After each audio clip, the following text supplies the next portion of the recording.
नमस्कार। आज के इस सेशन में हम एक बहुत ही अहम टॉपिक पर डीप डाइव करने वाले हैं। खास तौर पे बिजनेस लीडर्स और मैनेजर्स के लिए ये एक बहुत ही क्रिटिकल स्ट्रेटेजिक ब्रीफिंग है। देखिए, एक बहुत बड़ा जाल है जिसमें अच्छे बिजनेस अक्सर फंस जाते हैं, जिसे हम बेटर माउसट्रैप यानी बेहतर चूहेदानी बनाने की गलतफहमी कहते हैं। आज हम समझेंगे कि कैसे स्मार्ट लीडर्स इस जाल से बाहर निकलते हैं और होलिस्टिक मार्केटिंग के असली इंजन को अपनाते हैं। तो चलिए सीधा मुद्दे पे आते हैं। चलिए देखते हैं कि आज हम क्या क्या कवर करने वाले हैं। हम 5 अहम पॉइंट्स पर फोकस करेंगे। पहला, मार्केटिंग का असली गोल क्या है। दूसरा, आज के समय में वो कौन सी 10 चीजें हैं जिनकी हम मार्केटिंग करते हैं। तीसरा, एक कंपनी का स्ट्रेटेजिक एवोल्यूशन कैसे होता है। चौथा, कस्टमर सेटिस्फैक्शन को कैसे सॉल्व किया जाए। और फाइनली, लॉन्ग टर्म ग्रोथ का असली इंजन क्या है। तो चलिए हमारे पहले पॉइंट से शुरू करते हैं, मार्केटिंग का असली लक्ष्य। आपको हैरानी होगी कि कई बिजनेस इसलिए फेल हो जाते हैं क्योंकि उन्हें मार्केटिंग का असली मतलब ही नहीं पता होता। हम अक्सर सेल्स और मार्केटिंग को एक ही मान लेते हैं, लेकिन सच कहूं तो ये एक बहुत बड़ी भूल है। जरा सोचिए, सेल्स यानी बिक्री, ये बस एक पल की बात है। आप दुकान गए, पैसे दिए, सामान लिया और बात खत्म। ये एक बहुत ही शॉर्ट टर्म लेन देन है। लेकिन मार्केटिंग तो एक लंबी शादी की तरह है। ये सिर्फ कुछ बेचने के बारे में नहीं है। ये ग्राहक बनाने, उन्हें अपने साथ जोड़े रखने और उन्हें लगातार संतुष्ट करने का एक पूरा प्रोसेस है। एक सक्सेसफुल बिजनेस कभी भी सिर्फ अपने प्रोडक्ट के इर्द गिर्द नहीं घूमता, बल्कि वो अपने ग्राहकों के इर्द गिर्द घूमता है। मैकडॉनल्ड्स का उदाहरण ही ले लीजिए। क्या मैकडॉनल्ड्स सिर्फ आपको एक बर्गर बेचने की कोशिश करता है? बिल्कुल नहीं। जरा उनके उस फेमस गोल्डन आर्च डिजाइन के बारे में सोचिए। जब आप दूर से ही उस पीले एम को देखते हैं तो क्या होता है? आपको सिर्फ भूख नहीं लगती, बल्कि एक जानी पहचानी फीलिंग आती है। एक भरोसा जगता है कि भाई, स्वाद तो हर जगह एक जैसा ही मिलेगा। ये जो फैमिलियरिटी और कंसिस्टेंसी है ना, यही वो असली ताकत है जो ग्राहकों को बार बार वापस खींच लाती है। किसी एक प्रोडक्ट को जबरदस्ती थोपने से कहीं ज्यादा असरदार है ये स्ट्रैटेजी। अब आगे बढ़ते हैं हमारे दूसरे पॉइंट पर, आज के समय में मार्केट की जाने वाली 10 चीजें। चलिए देखते हैं कि आज के मॉडर्न मैनेजर्स के पास काम करने के लिए क्या क्या टूल्स मौजूद हैं।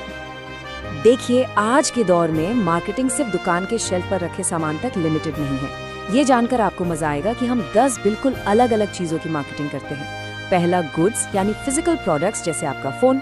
दूसरा, सर्विसेज जैसे एयरलाइंस। तीसरा, इवेंट्स जैसे कोई वर्ल्ड कप या बड़ा म्यूजिक कॉन्सर्ट।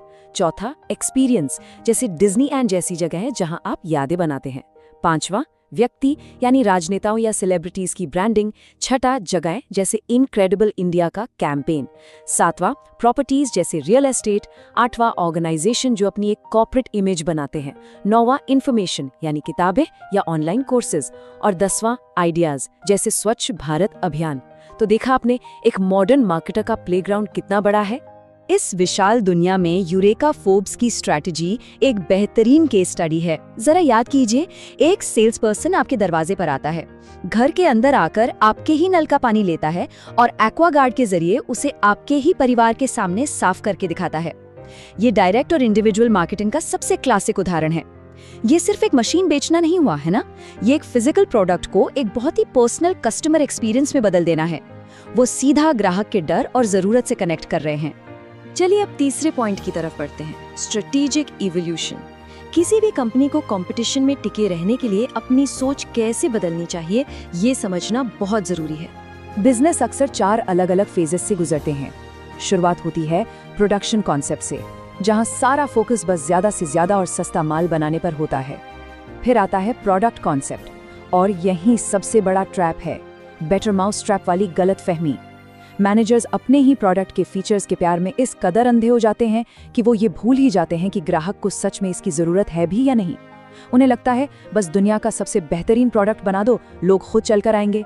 पर सच बताऊं, ऐसा नहीं होता। एक समझदार बिजनेस लीडर को इस आउटडेटेड सोच से बाहर निकलना पड़ता है। उन्हें सेलिंग कॉन्सेप्ट को पीछे छोड़कर पूरी तरह से कस्टमर की जरूरतों पर बेस्ड मार्केटिंग कॉन्सेप्ट को अपनाना होता है। असली गेम यहीं से शुरू होता है। लेकिन एक मैनेजर के लिए ये स्ट्रैटेजिक फैसले लेना इतना भी आसान नहीं होता। फास्ट फूड इंडस्ट्री इसका एक जीता जागता सबूत है। आज के लीडर सिर्फ कैलोरी या बर्गर नहीं बेच रहे हैं, उनके सामने एक बहुत बड़ा कॉन्फ्लिक्ट है। एक तरफ वो ग्राहक है जिसे तुरंत, सस्ता और टेस्टी खाना चाहिए, और दूसरी तरफ हेल्थ और प्लास्टिक कचरे को लेकर समाज का बढ़ता हुआ प्रेशर, मुनाफा कमाने और सोसाइटी के इस पुशबैक के बीच एक बैलेंस बनाना, यही तो असली लीडरशिप है। तो अब हम आते हैं हमारे चौथे पड़ाव पर, कस्टमर सेटिस्फैक्शन को सॉल्व करना। प्रॉब्लम और स्ट्रैटेजी तो हमने समझ ली, अब बात करते हैं इसके असली सॉल्यूशन की। मार्केटिंग के एक बहुत बड़े एक्सपर्ट हुए हैं रॉबर्ट वुडरफ। उनका कहना था कि कस्टमर वैल्यू सिर्फ एक सस्ते प्राइस टैग का नाम नहीं है, ये इस बारे में है कि आपका प्रोडक्ट ग्राहक को उसके गोल्स अचीव करने में कितनी मदद कर रहा है। इसे एक बहुत ही सिंपल एग्जाम्पल से समझते हैं। जब कोई इंसान एक ड्रिल मशीन खरीदता है ना, तो उसे असल में वो मशीन नहीं चाहिए होती, उसे अपनी दीवार में एक छेद चाहिए होता है ताकि वो अपनी फेवरेट फोटो टांग सके। वो जो दीवार का छेद है, वो जो एक इमोशनल सेटिस्फैक्शन है, असली वैल्यू वो ही है। अब CRM यानी कस्टमर रिलेशनशिप मैनेजमेंट को ही ले लीजिए। हम अक्सर सोचते हैं कि ये बस कोई IT सॉफ्टवेयर या डेटाबेस होगा, लेकिन अगर आप इसे एक स्ट्रैटेजिक नजरिए से देखें तो ये कस्टमर्स के साथ रिश्तों को मैनेज करने का एक बहुत ही पावरफुल मॉडल है। इसका पूरा फोकस नए कस्टमर्स बनाने से ज्यादा पुराने कस्टमर्स को टिकाए रखना यानी कस्टमर रिटेंशन पर होता है। क्यों? क्योंकि नए ग्राहक ढूंढने में बहुत सारा पैसा और मेहनत लगती है, जबकि अपने पुराने वफादार ग्राहकों को खुश रखना न सिर्फ सस्ता है, बल्कि ये आपके मुनाफे को कई गुना बढ़ा भी देता है। बेस्ट बाय की ये छोटी सी केस स्टडी इस बात को बिल्कुल परफेक्टली साबित करती है। उनकी एक्सटेंडेड वारंटीज को देखकर लगता है कि ये बस पैसा कमाने की कोई ट्रिक है, लेकिन असल में होता क्या है? जब कोई कस्टमर एक महंगा टीवी खरीदता है तो उसके मन में एक डर होता है कि कहीं ये टूट न जाए। बेस्ट बाय अपनी वारंटी के जरिए टीवी नहीं बल्कि मानसिक शांति बेच रहा है। और जब आप ग्राहक की इस इमोशनल एंजाइटी का ऐसा सॉलिड सॉल्यूशन निकालते हैं तो आप जबरदस्त प्रॉफिट कमाते हैं। आपको जानकर हैरानी होगी कि 2005 में बेस्ट बाय ने अपने ऑपरेटिंग प्रॉफिट का 30% हिस्सा सिर्फ इन्हीं वारंटियों से कमाया था। है ना कमाल की बात? और अब हम आज के इस एनालिसिस के 5वें और सबसे इम्पोर्टेंट हिस्से पर पहुंच गए हैं, लॉन्ग टर्म ग्रोथ इंजन। तो हर बिजनेस लीडर के लिए अल्टीमेट गोल या कहें उनका नॉर्थ स्टार क्या होना चाहिए? वो है CLV यानी कस्टमर लाइफ टाइम वैल्यू। देखिए, ये सिर्फ इस बात का कैलकुलेशन नहीं है कि आज किसी ने आपसे 500 रुपए का सामान खरीदा, बल्कि ये इस बात का प्रेडिक्शन है कि अगर आप उस ग्राहक को हमेशा खुश रखते हैं तो वो अगले 10-15 सालों में आपके बिजनेस को कितना प्रॉफिट दे सकता है। CLV वो जादुई मैट्रिक है जो कंपनियों को आज के छोटे मोटे मुनाफे से फोकस हटाकर लॉन्ग टर्म में एक बड़ा साम्राज्य खड़ा करने की तरफ सोचने पर मजबूर करता है। आपने पैरेटो प्रिंसिपल या 80-20 रूल के बारे में तो सुना ही होगा। ये एक बहुत ही कमाल की सच्चाई है। दुनिया भर के बिजनेसेस में ये देखा गया है कि किसी भी कंपनी का 80% प्रॉफिट अक्सर उसके सिर्फ 20% वफादार ग्राहकों से आता है। जरा सोच कर देखिए, सिर्फ 20% लोग।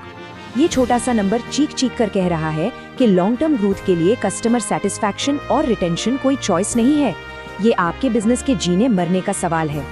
तो इस पूरी डीप डाइव के बाद मैं आपको एक बहुत ही गहरे सवाल के साथ छोड़ना चाहता हूँ। जरा सोचिए, क्या आपकी कंपनी सच में कस्टमर सेंट्रिक है या फिर कहीं आप भी जाने अनजाने उसी पुरानी बेटर माउस ट्रैप वाली गलतफहमी का शिकार तो नहीं हो गए हैं? कोई भी अगला बड़ा कदम उठाने से पहले हर लीडर को खुद से ये सवाल जरूर पूछना चाहिए। इसी विचार के साथ आज का ये